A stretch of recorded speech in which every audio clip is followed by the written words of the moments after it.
د لوی سپېڅلي څښتن تعالی په سپېڅلي نامه ټولو قدرمنو لیدونکو اوریدونکو ته څوک چې په دې وخت کې موږ په ژوندۍ بڼه ګوري او که څوک بیا موږ وروسته ګوري ټولو ته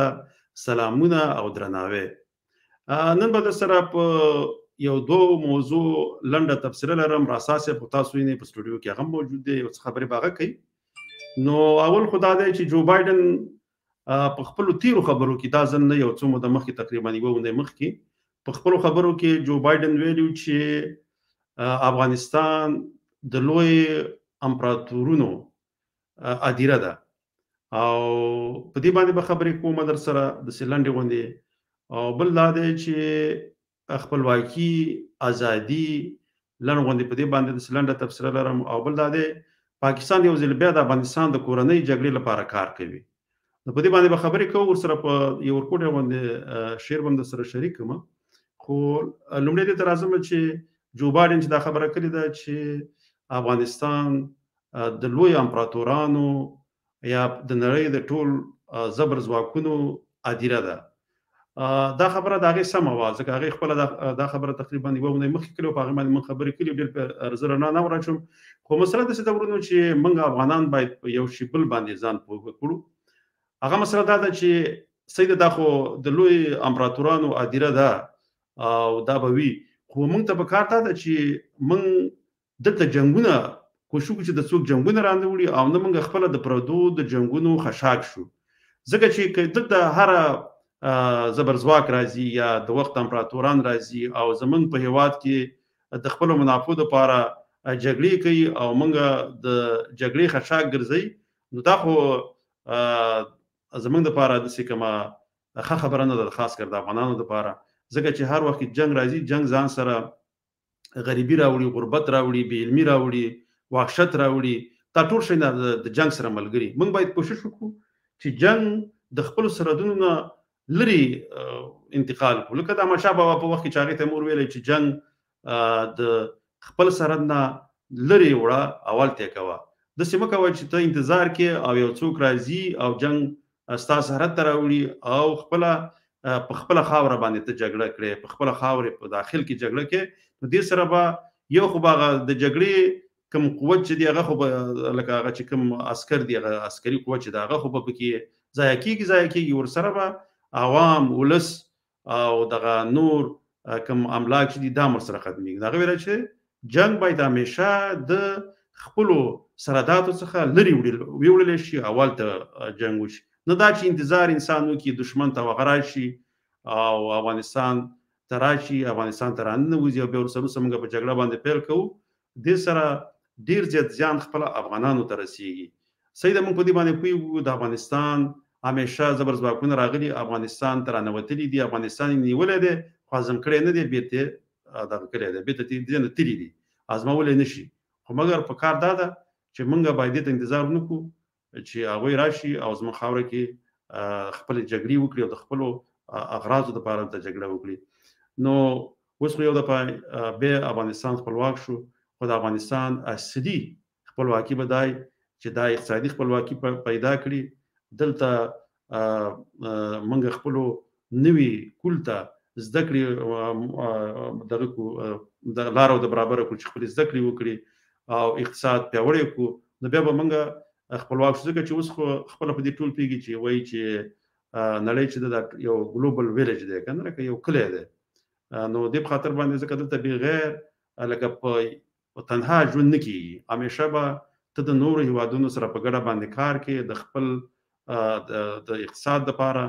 نو چې کله ته د اقتصاد دپاره کار کې بیا دې کې دې ته په انګلیسي کې ورته وایي وین وین سچویشن که نه، لکه داسې یو حالات به جوړی چې دواړو طرف ته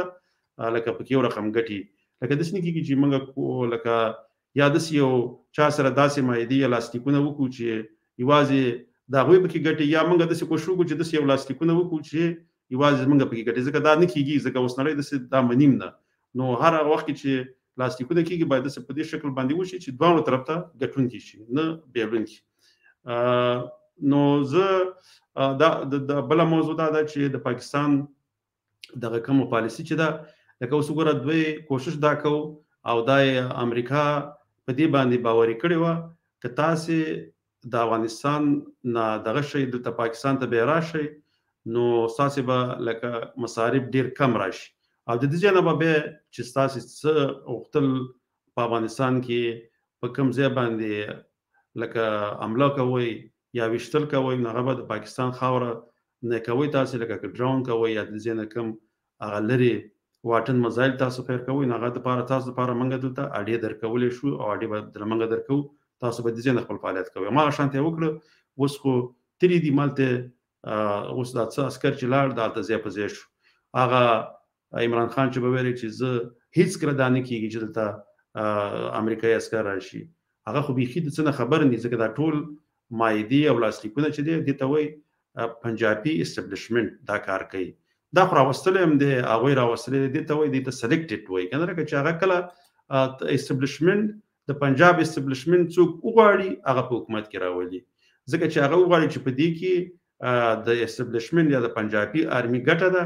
ماغه سړی په قدرت کې راولي هغوی لکه مخکې دې نه مخکې دلته اوس بیا خبره زما درې اوږدېږي هغه پی ټي ایم چې کله مظاهرې شروع کړې لارونې یې شروع کړه نو د پنجاب دغه آرمي چې دا په دې باندې وډارېدله چې لکه که اوس موږ خپله لکه په دې اقتدار کې لکه په جمهوریت اقتدار کې لکه نواز شریف یا د پنجاب مشران او وزیران ډیر وي او موږ دغلته د پی ټي ایم د ځپلو کوشش وکړو نو بیا به د پښتنو موږ ته په زړه کې نفرتونه پیدا شي چې دا کار ټول د پنجابیانو دی نو هغه پنجابي اسټبلیشمنټ داسې کار وکړو چې تش په نوم باندې پښتون لکه عمران خان نیازي چې د پلار او مور د خوا نه پښتون دی خو نه په پښتو پوهېږي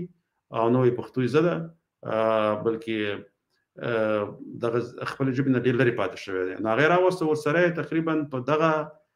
اوسني حکومت کې دوی تقریبا 12 وزیران هم پښتانه دي خو دغه بېواکه پښتانه دي چې د دوی په وزارتونو کې به په پښتنو ډېر ظلمونه وشو ما خپرونه هم دغه عبید الله کاسي صاحب دغه واچو چې هغه هم پکې وفات شو ارمان لوڼي هم پکې وشو عارف وزیر هم پکې وشو ډېر پښتانه وفات شول مګر د پښتنې څوک نه دا هغه بېواکه وزیران دي چې خپل واک نه لري او د پنجاب هرې خبرې ته د دوی دې خبره جواب کې ورته هو ده نه ورته نشي ویلی همدې په خاطر باندې یو خو دوی ځکه په حکومت کې راوستلي ورته وایي اتلسم ترمیم کې لږ ثبوت یا موږ ورته ولایتونه وو هغې کې ورته لږ ازادي ورکړې وه نو بل دیو دا ځکه سلیکټ کړو چې د دې په واسطه باندې لکه هغه پښتانه چې دي لکه دی خو چې پنجاب وایي دغه پی ټي آی په نوم باندې دا کوم ګوند چې دی دا ورته هو کوي نو دې په خاطر باندې چې دوی هغه خپل وسایل پوښتنه ونه کړي نو په داسې یو شی راوستو پنجاب اسټبلیشمنټ چې لکه بیخي د هغه بادار او د غلام قصه ده چې بس بادار ویل چې ودی شي بس دوی سندواره ویل چې بس بالکل دی وشي فقط صرف دیو ته وایي چې موږ لا فقط یو څو چوکۍ راکړي چې زموږ نوم پکې کېږي موږ نه د پښتنو په قصه کې نه د پښتنو خاورو په قصه کې هغه اجتماعي ګټې چې دي هغه ته پښتانه همیشه فکر نه کوي صرف د جیب ګټو ته فکر کوي خو ځینې وخت بیا زه داسې وایم چې تاسې د خپل ورور سره خو د وړوکي ټوکرې ځمکې په سر باندې خپل هغه په سر باندې مړ هم کوئ او حق هم غواړئ مګر چې کله د پښتنو اجتماعي حق راشي او وسایلو باندې خبره په هغه وخت کې بیا پښتون چې دی خپل شخصي ګټې پکې نه د جیب ګټې پکې نه د هغې لپاره بیا دوی نه اواز پورته کوي نه غږ پورته کوي نو دا مسله مشره څنګه چې هغه درېیمه مسله باندې مثلا لږې خبرې کولې هو رښتیا بله دا پکې هم وه چې اوس بیا یو ځلې پنجاب په دې کوشش کې دی امریکا ته اډې بم ورکوي دغه ځای کې به خپل ټول امکانات چې څه دي هغه به ورته برابروي او په افغانستان کې دلته نور لکه خپل هغه زه ورته تحریک طالبان ځکه نه یم ځکه چې زه هر پښتون ته زما زړه نه کېږي چې پاکستاني ورته ویم خو دوی خپل هغه نوم داسې دی چې هغه زه مجبور یم چې ورته ویم تحریک طالبان پاکستان چې هغوی غواړي چې په پاکستان باندې د امارت بیرغ راپورته کړي یا ازادي ورته واخلي نو د هغې په خاطر باندې دوی د غاډې ځکه ورکوي چې بېرته خپله پښتانه وټکوي په یو ځای کې هم سر راپورته نه کړي لکه دوی د خپل مفاداتو لپاره دا کار کوي ګورم د امریکا په دې راتګ کې د 16 کالو راتګ کې یو خو دوی ګوره چې قبایل هېڅ انګریزانو په وخت کې څه کړي نو دوی هلته هغه دغې تارې تېر کړو لکه د دې پیسې هم هغوی ورکړي پیسې هم د هغې نه واخیستې په خاطر یې واخیستلې چې زه دلته موږ دا تار تېروو دې خوا نه به لکه د پاکستان یا د پښتونخوا نه به د طالبان چې دي د افغانستان طالبان دا به خواته نه درتېرېږي دا دې په خاطر اخیستلې ځکه دې دواړو طرف ته ډبل ګیم کوو همیشه پښتانه په دې باندې دوکه کړي دي خو پښتانه په دې باندې که پوه شي هغه خپل هغه لکه هغه دغه چې د همیشه اجتماعي ګټو ته یا هغه خپل د پښتنو ولس ګټو ته لپاره وفادار نه دي، صرف خپل جیب او د خپل ځان ګټو ته وفادار دي. نو دا کار به اوس بیا دغه نوې لوبه به بیا دا لوبۍ پنجابیان او پنجابیان په دغه خپل سیاست کې ډېر کامیاب دي، ځکه چې پښتانه چې دي دوی لکه یو بل ته لاس نه ورکوي. که دوی داسې وکړي که دا تحریک طالبان وغواړي چې امارت تر راټکه وغځوي، باید دوی ته اجازه ورکړي چې پرې ورځي او مخې وله ونیسي، ځکه چې دوی همیشه غواړي چې زمونږ په خاوره باندې د پښتنو په خاوره کې هغه په پښتونخوا کې ده او که دې خواته په افغانستان کې ده چې په دې کې دا جګړې نسي وي، نو چې نو باید دا جګړې ور باید دا ټک نه خواته ورتېر شي چې دوی خپله پوه شي چې د جګړه ور څومره دی او دا څومره زور لري او وروسته پکې څومره تکلیفونه ورسېږي. بله مسله دغه به زه د سره فقط یو ورکوټ غوندې یو نظم مې دی، ځکه دا د ازادۍ په خاطر ما لیکلی و، یو به سره دا شریک کړم او بل ډېر پخوا چې کله د امریکایان راغلي وو ما یو لیکلی و، نو یو به سره هغه شریک کوم. خو زه دا دغه اول د افغانستان دا د افغانستان د خوا نه دی، خلک چې افغانستان ذات ته وایي چې زه آزاد یم، ځکه ما کې داسې خلک شته دی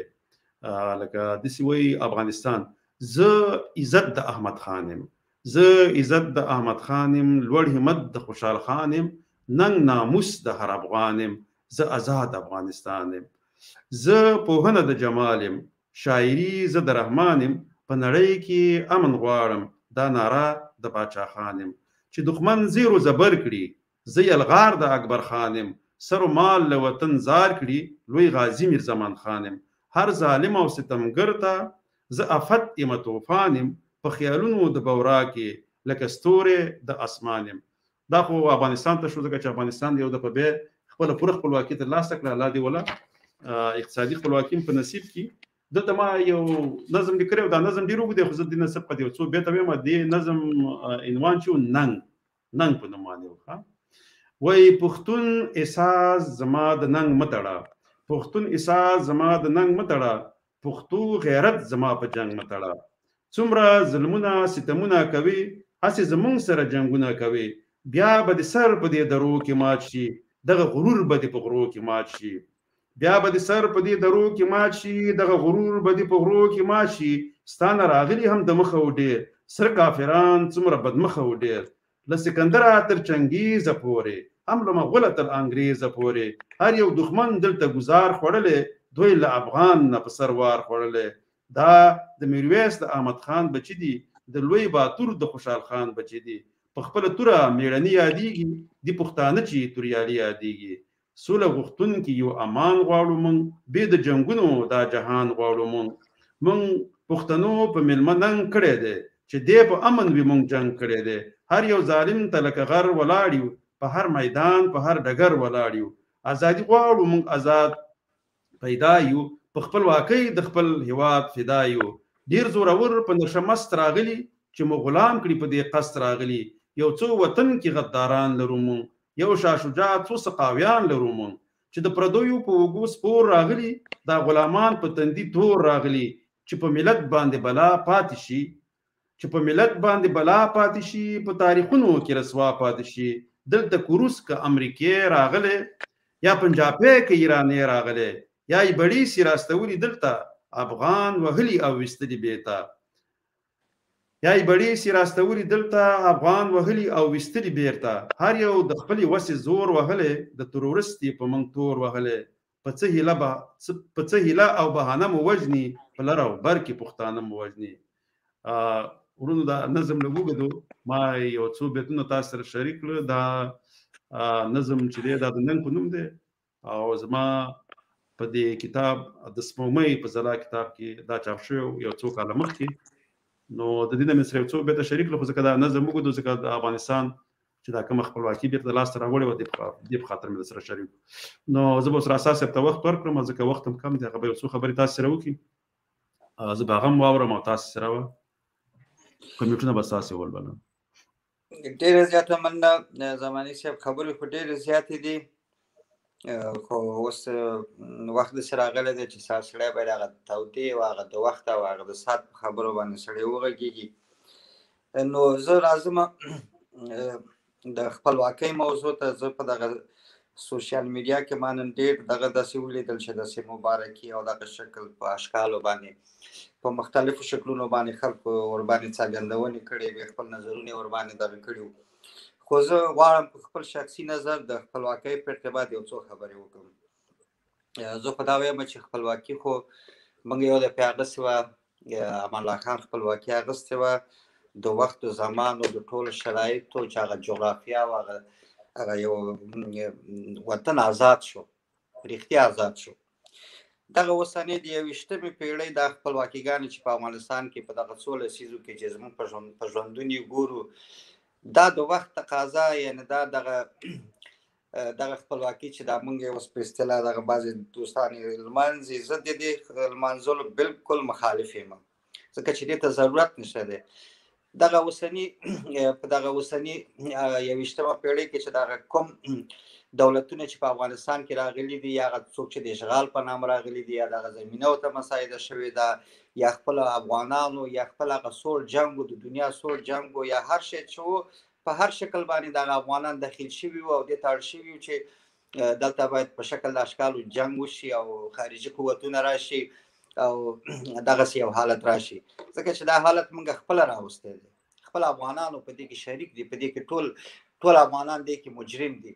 ځکه په دغه 40 کاله کې دغه افغانان چې تر اوسه پورې دغه څوک په دې جرم کې شامل دي. دې نه باید سړی سترګې پټې نه کړي، دا باید ټول زماني صاحب ته خپلې خبرې خلاصې کړم، دې باید یعنې ټول افغانان په دې مسایلو کې په شکل د اشکالو داخل دي. زه خیر زه په ډېرو جزئیاتو باندې زه نور نه ځم، ځکه چې بیا کېدای شي نورې خبرې پکې را پیدا شي، ځکه زما په نظر باندې په 21مه په دغه اوسني عصر کې اساسي خپلواکي هغه ته وایي چې یو ملت یو قوم په خپل ځان باندې بساینه ولري. بساینه په دې معنا باندې چې په هر لحاظ باندې هغه ملک هغه ملت د هغې د خپل د لاس موز یا هغه د خپل د طبیعت یا د خپل دغه نه باید په استفادې سره دغه وکړي، ژوند ولري او خپلواکي ولري او قوي اقتصاد ولري. ځکه که اقتصاد نه دغه خپلواکي دا موږ ته هیڅ معنا نه لري. ځکه زه به خپلواکه ګرځم، زما په موبایل کې به دغې د آیفون موبایل د انګریز موبایل به زما جامې به د جاپاني، زما بوټان به د بل ځای نه، زما څپلقې به د پاکستاني، او زه به دغه کوم افتخار به کوم چې هله زه خپلواک یم. دا په 21مه پېړۍ کې دا خپلواکي نه ده، دا برعکس د غلامۍ نه پسې اضافه یو حالت دی. متاسفانه چې اوس په افغانستان کې چې دا کوم حالت لیدل کېږي دغه سیاسون دي، ځکه چې دغه زموږ سیاسون و چې دغه حالت یې موږ ورسولو، د افغانانو دې حالت ته ورسول. په هر شکل باندې په دې وروستیو وختونو کې یو څه اقتصاد یا هغه ملک یو څه روبنا زیربنا هغه چې موجود دی په افغانستان کې، خیر که ذخایر نه دغه د اوبو نه د اقل دغه استفاده سیستم یو بنسټ یو دغه ورته جوړ شو چې دغه خاوره خپل ورور په پښو ودرېږي، خپل عاید ولري، خپل صادرات ولري، خپل یعنې واردات ولري په هغه شکل په منظم شکل باندې چې